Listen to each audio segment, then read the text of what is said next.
All right. It's this part four, part three. So I get to so I got my celly. His name is Supreme from San Diego. Uh, he was from Skyline too. So in prison, and the little foes, you know, the SAC niggas link up with the Dago niggas because it's 91619. It's our area codes. SAC from 916, and the San Diego's from 619. So usually we fuck with each other tough on because our styles like kind of like align more than other hoods or other areas, other cities, and stuff like that. So they put us in the cell together. He ended up leaving real soon. Or no, I moved.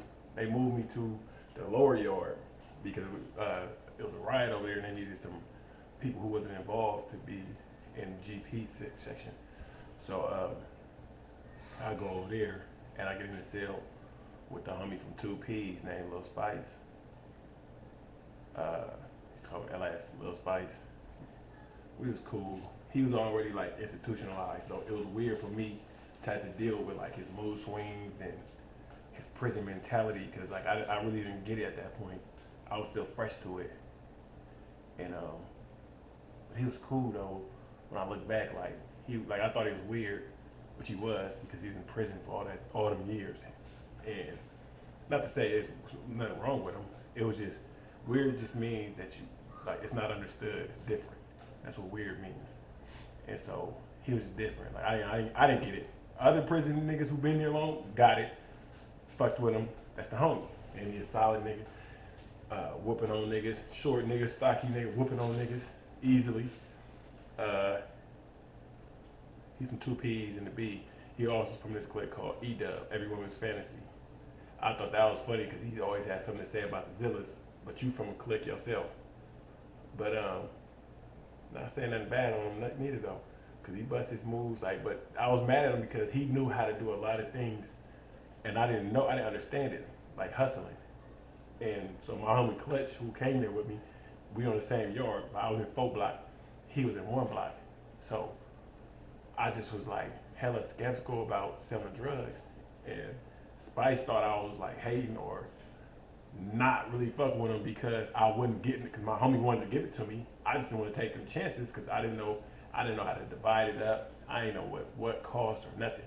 So I was just afraid of getting played and having to go stab somebody or get stabbed or get beat up by somebody or get robbed or because I was so broke. I didn't want to like if you owe me $10, I needed that 10. I don't need 950. I don't need 975. Like I'm broke. Like I'm it's bad. And so my main hustle at that point was just basketball. So like I just played basketball. I gambled with you on basketball. One of my homies put $50 on me and won a gang of money and threw me some money. So then my homie Biggums from South Central. That was a homie. 20 blood. That nigga that nigga bad. He real homie looked out for me a lot. Like I said, he gave me. I ain't have nothing. I ain't had no family. I ain't had nothing. I ain't had no girlfriend. I ain't have no friends out there who had money that was looking out for nothing. I'm just in there, just living life, like trying to just get by every day. And so he looked like so back then the homies look real homies, so they look out for you. They call it a kitty. So they put like deodorant, soap, toothpaste, toothbrushes, shampoo, soups, something to eat. Put something together for all the young homies or just the broke homies, so niggas can not out there making us look bad or just doing knock shit. Cause once you broke, a lot of niggas will sacrifice their morals and their dignity because of some money. But that's one thing I learned from my homie Spooky B, who actually brought me to Zilla, which was don't never if you let a nigga Spooky B and Stacks. If you let it, as a matter of fact, more Stacks though. He said, if you let a nigga put a price on your loyalty or on who you is, you might as well be that nigga bitch. And I'm talking about drastic Stacks. And because I remember this nigga that came, I was so good at basketball, he was like, oh, this nigga think he tight. Stacks is actually tight. Drastic Stacks in basketball. He a little nigga, but he can play. And so they was like, we gonna get your little nigga on you. And so the nigga's like, man, I'll give you $1,000 if you play that nigga. And to me, I'm like, $1,000, nigga, I need that. And he like, bro, if you let somebody do that to you, you might as well be their bitch. Like, that mean your loyalty is bought. And then we in jail at this point. We ain't in prison yet. So that stuck with me. But yeah, the homie, so homie dig him. LS. Oh yeah, LS. Yeah, so we was just in there for like almost a year. And it was just like, wasn't nothing wrong with him. He looked out too. He gave me noodles when he had them, stuff like that. But there was a lot that he wouldn't do because he was essentially, he didn't have no money neither, but he was getting by off his hustle.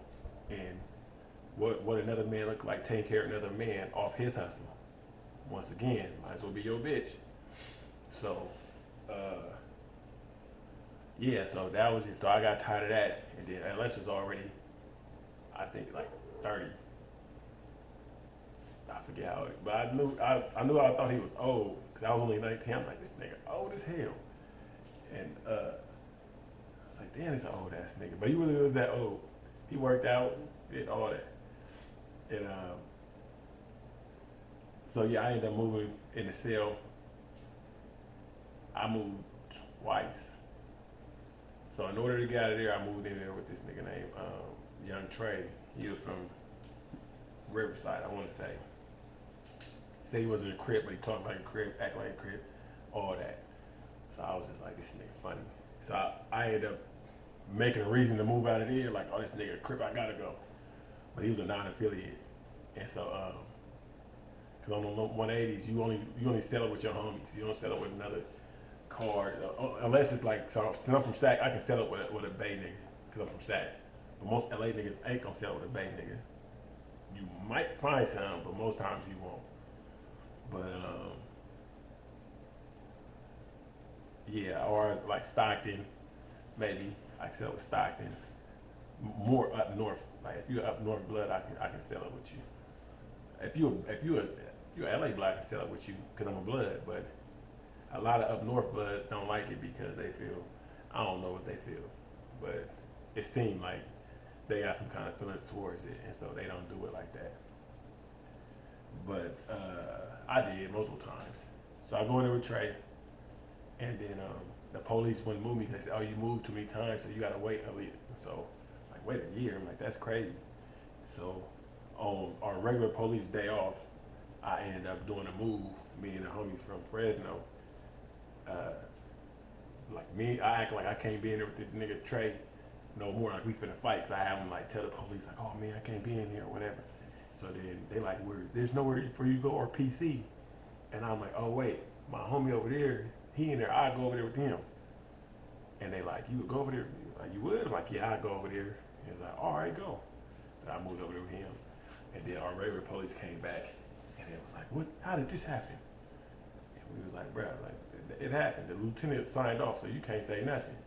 So then from that point on, we was like targeted by our regular police because they got a pecking order, and they want other police not to interfere with they building, even if they not there, which is strange. They got like a territorial thing over their building. It's like they get attached emotionally to their building when they at work, which is it's strange to me. Like, you getting paid, you going home every day, you getting paid handsomely, and you want to get emotionally attached to that, which is insane to me. But that's that. So this next part this on my Celly Hus, one of my best Cellys, my brother, Hustle Lassie, but his name is Hustle Man from Fresno, from Sunset. But 1600. I'm gonna hit y'all with some more of that. Hold on.